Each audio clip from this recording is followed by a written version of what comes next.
region. Let's listen to what the Foreign Secretary had to say.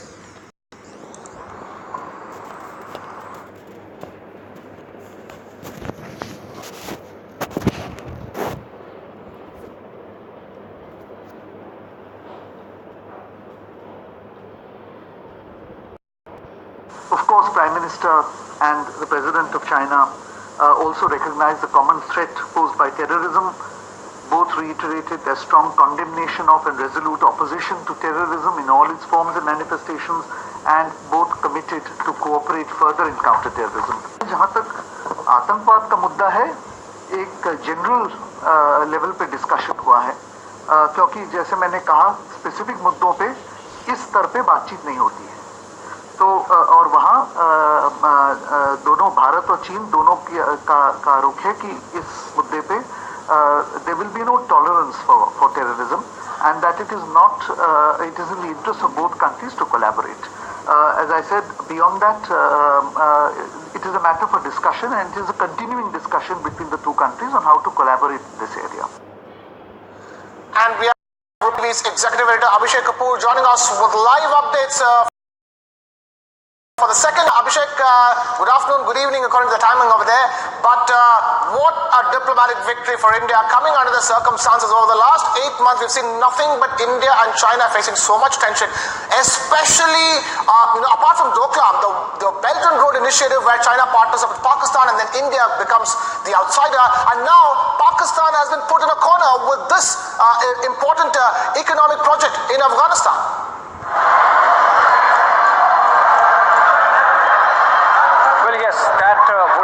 Major move forward for India and China, and clearly almost a notice to Pakistan. Obviously, Krishna, our caveat is that Pakistan is not going to be abandoned anytime soon by the Chinese, but it seems that they are going to nuance their position, showing little better appreciation of India and its concerns, ultimately because if terrorism is allowed to fester, it can come to bite from behind even the Chinese, as they are seeing in the case of their northwestern province, Xinjiang. So, in sum, on Pakistan, some movement forward following the Chinese, agreement on grey listing of Pakistan at the Financial Action Task Force, and increasingly, a better understanding of Indian concerns. Apart from that, obviously, terrorism, China's collaboration on Afghanistan, that almost puts Pakistan on notice, because earlier China would be prevailing upon India to appreciate Pakistan's position when Pakistan would say that India shouldn't get into Afghanistan and would see Afghanistan's strategic depth, and now coming almost 180-degree turn where the Chinese are actually willing to collaborate and cooperate on development economic assistance projects in Afghanistan. So that's a big takeaway as and when it materializes. But overall, it seems that the summit is about getting chemistry between the two leaders to work on. A reflection of which was this detail that came out that instructions would be given to the respective militaries to communicate more, to communicate at all levels, and to strengthen institutional mechanisms. Obviously, in an oblique reference to the fact that Doklam-like situations should not arise again, and in the meantime also to let the special representative talks on boundary move forward.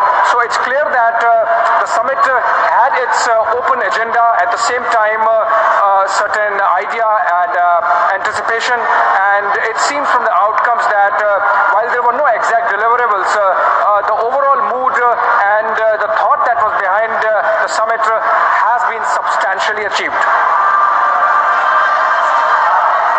Headline obviously from that two-day informal summit is the fact that now Pakistan has been put on notice. But apart from that, the fact that this is an informal summit means a lot of other interesting things have come out, which is greater agricultural and pharmaceutical exports from India to China, greater, engagement between the two countries, people-on-people exchanges, and sports between the two countries. This is, in a sense, development of a holistic relationship between India and China, apart from addressing the issues on the table.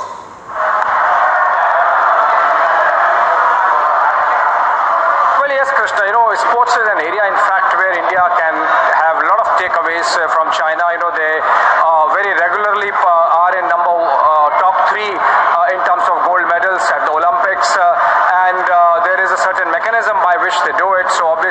That's why Prime Minister, when he gave this acronym, his strength, G stands for Games Relate, which is obviously sports.